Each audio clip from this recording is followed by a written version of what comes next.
Singer Dilip Sonkar, writer Ayyaz Shah.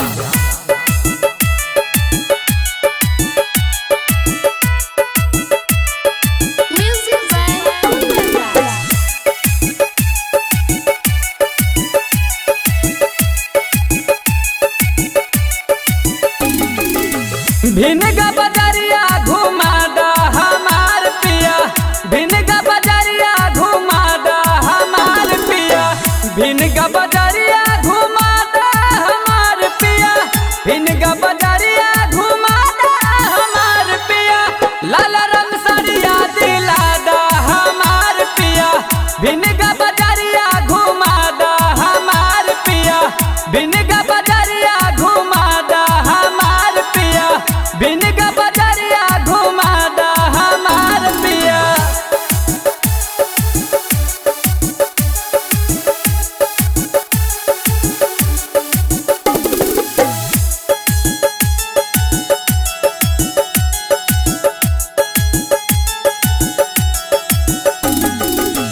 लाली उठो लाली नेपालगंज से लाई, सोरहो सिंगार काके कटकुइया मजाए, या राजा कटकुइया मजाए। लाली उठो लाली नेपालगंज से लाई, सोरहो सिंगार काके कटकुइया मजाए।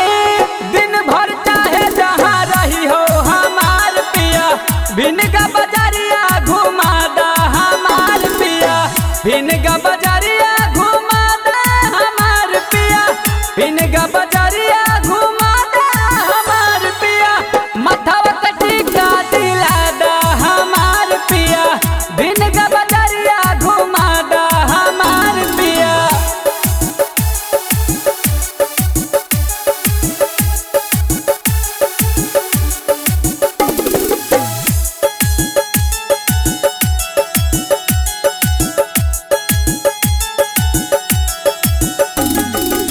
चल के बाहर आइत से लेबै हम नथुनिया, रिहरा पुरावा